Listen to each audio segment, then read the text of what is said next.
I watch her on the security monitors. She's leaning against the wall outside my office, pale, trembling, and chewing on her bottom lip like a terrified little mouse. She looks completely shattered. Fuck. A dark, violent possessiveness rips through my chest, burning hot and toxic. I clench my jaw, my tatted hands gripping the edge of my desk so hard the wood groans. She has no fucking idea. She actually thinks she got this job by luck. She thinks her annoying, loud-mouthed friend pulled strings. She thinks she's just a random, broke nobody who somehow slipped through the cracks into the top floor of my empire. She doesn't know that I own the building she lives in. She doesn't know that I bought her entire debt portfolio weeks ago. She doesn't know that every single camera in this building is programmed to track her face, her heartbeat, her exact location at all times. And she definitely doesn't know that the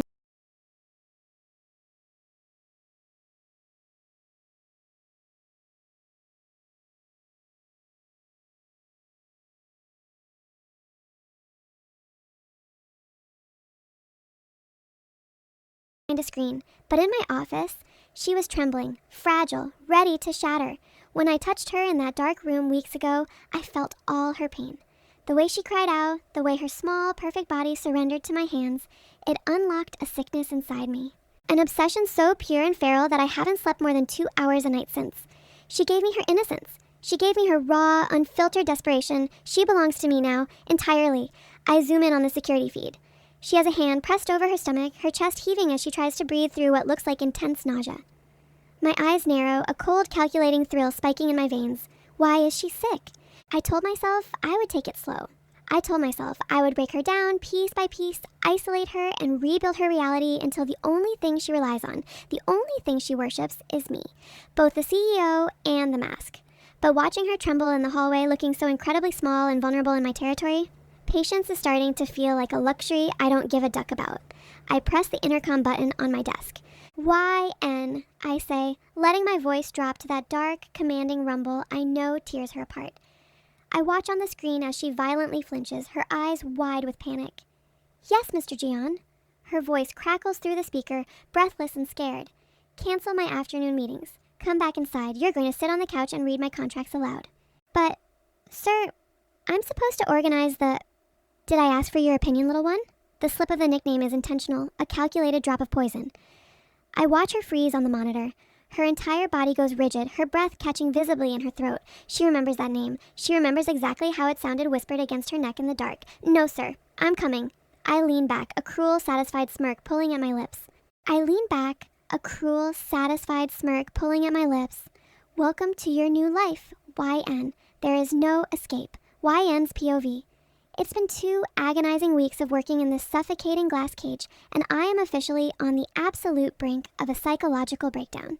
If my life was a pathetic train wreck before, now it's a full-on toxic fiery pileup. I am trapped in a daily psychological war with Gian Jungkook.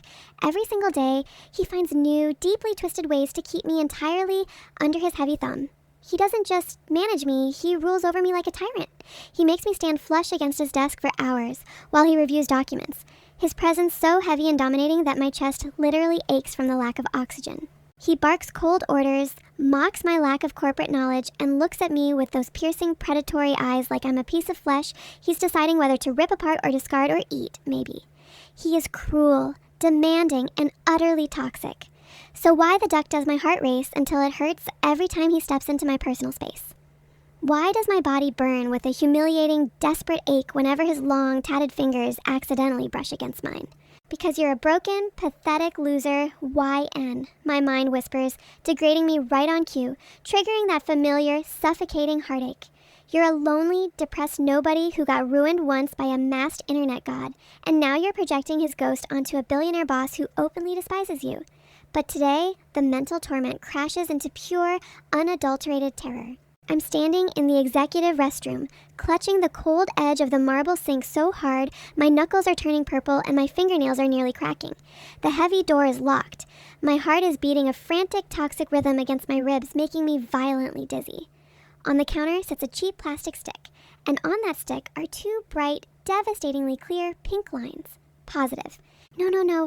Please, fuck, please, no. I whimper.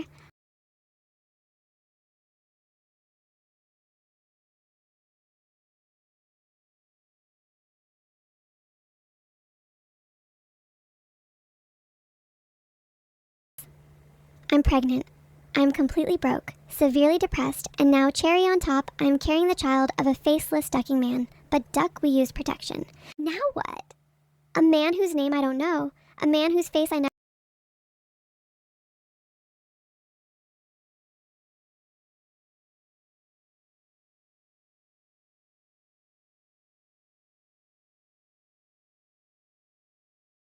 myself get so ruined.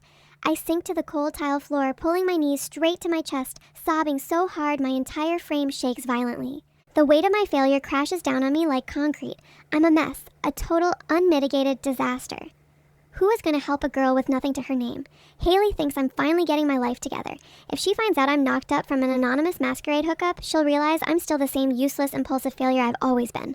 The heartache feels completely physical, a deep, heavy knife twisting in my chest. Suddenly, the public address speaker in the bathroom ceiling crackles to life, shattering the silence. YN in my office, now. Jungkook's voice rumbles through the speaker, so deep, raw, and commanding it makes my empty stomach violently heave. This devil. Ugh. I scramble to my feet in panic. I violently wipe the wetness from my face, grab the test, shove it into the deepest depths of my purse, and throw it over my shoulder. I take 3 ragged, gasping breaths, trying to stop my hands from shaking. I can't let him see me broken. If he thinks I'm weak, he'll fire me on the spot, and then I'll be a pregnant, homeless failure. I unlock the door and walk out, my legs feeling like absolute lead. I push open his heavy oak doors. The office is drenched in shadows, the blinds drawn tight to block out the harsh afternoon sun. Jungkook is standing by the floor-to-ceiling glass windows, his back to me. His suit jacket is off, his white dress shirt stretched tightly across his broad, terrifyingly muscular shoulders. The dark ink of his tattoos creeps all the way up his neck, looking completely feral against his skin. You took 7 minutes to respond, he says, not even bothering to turn around. His voice is dangerously quiet, laced with an abusive, icy edge. I'm sorry, Mr. John. I whisper, my voice cracking slightly. I clear my throat quickly, trying to hide the fact that I've been aggressively crying. I was indisposed. Jungkook turns slowly. The second his pitch-black eyes lock onto my face, the air in the room instantly turns lethal. He stops dead in his tracks, his gaze scanning my red, swollen eyes, my pale skin, and my trembling, wet lips. A dark, terrifying expression crosses his flawless face.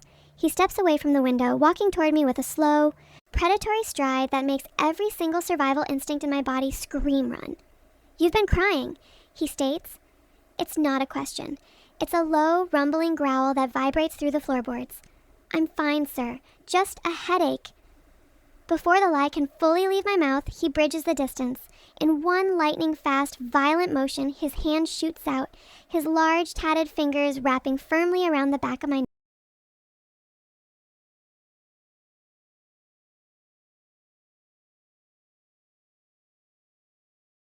Mine. His breath smells like expensive espresso, but beneath it, my eyes widen in paralyzed shock, cedarwood and expensive whiskey. My brain completely goes bomb. The scent hits my senses like an electric shock, sending a violent shudder straight down my spine.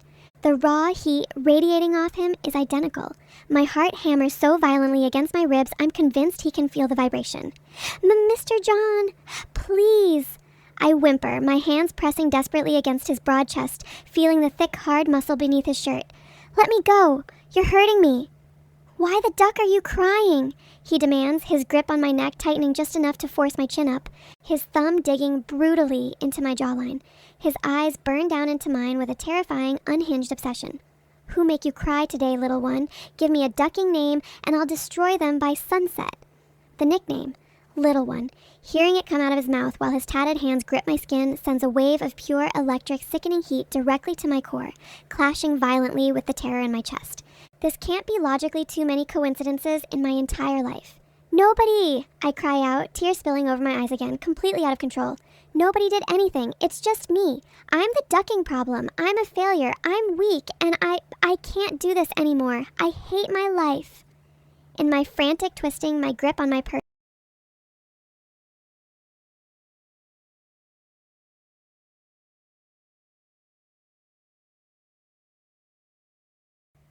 it slides across the floor, stopping right against Jungkook's expensive leather shoes.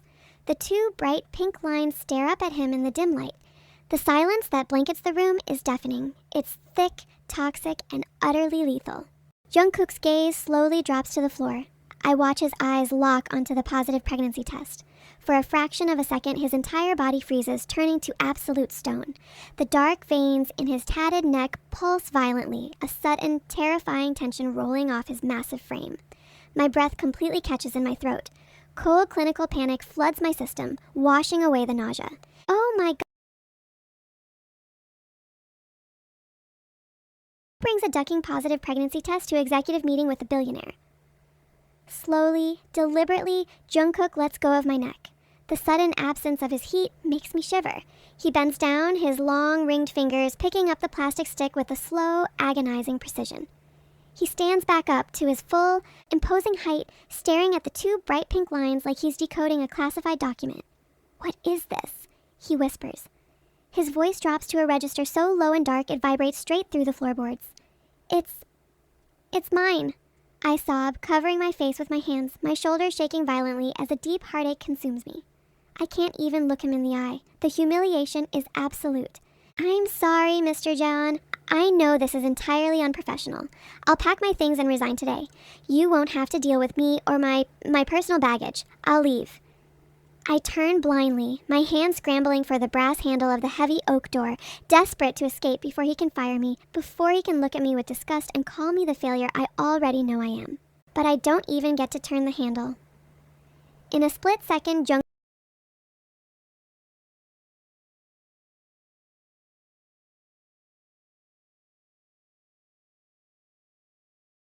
me like a vice. "Resign," he growls, his face dropping right next to mine, his breath fanning hot against my wet cheek. "You think you can just drop a bomb like this on my floor and walk out of my building, YN?" "Please, Mr. Jeon," I whimper, tears leaking through my fingers as I press myself flat against the door. "It's a personal matter. It has nothing to do with the company. I made a mistake, a massive, stupid mistake, and now I'm paying for it. Just let me go." "A mistake?" Jungkook echoes, his voice dropping into a dangerous, raw rumble that sounds entirely too familiar. He reaches out, his large, tatted hand wrapping firmly around my wrists, forcing my hands away from my face and pinning them flat against the door above my head. "Who was he, YN? Why do you even care?" I scream back, my voice cracking with pure, raw emotion, the built-up depression, terror, and heartache finally exploding out of me.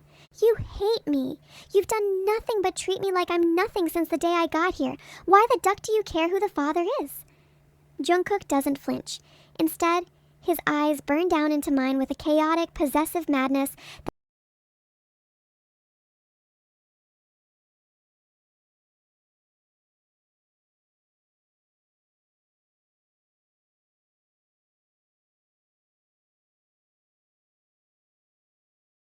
exactly who he is. He rasps darkly, his lips grazing my pulse point, sending a violent, electric shock straight down my spine. My breath completely freezes in my lungs. The proximity, the grip on my wrists, the exact way his rings feel against my skin, and that scent. "Look at my hands, little one," he whispers against my throat, his voice shifting into the exact, unmasked, dominant tone from the masquerade party. My eyes stretch wide, my entire reality fracturing into a million pieces. My heart hammers so violently against my ribs, I'm convinced it's going to burst.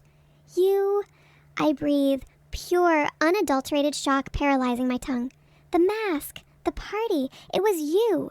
It was always me," Jungkook rasps, releasing my wrist only to wrap his large palm possessively over my flat stomach, pressing his weight into me until I can feel every hard line of his body. Every title, every post, every single comment you made begging me to ruin you. I watched it all, YN. I tracked you. I brought you to this top floor. And this baby inside you, it's mine. You are mine. And you are never, ever ducking leaving me.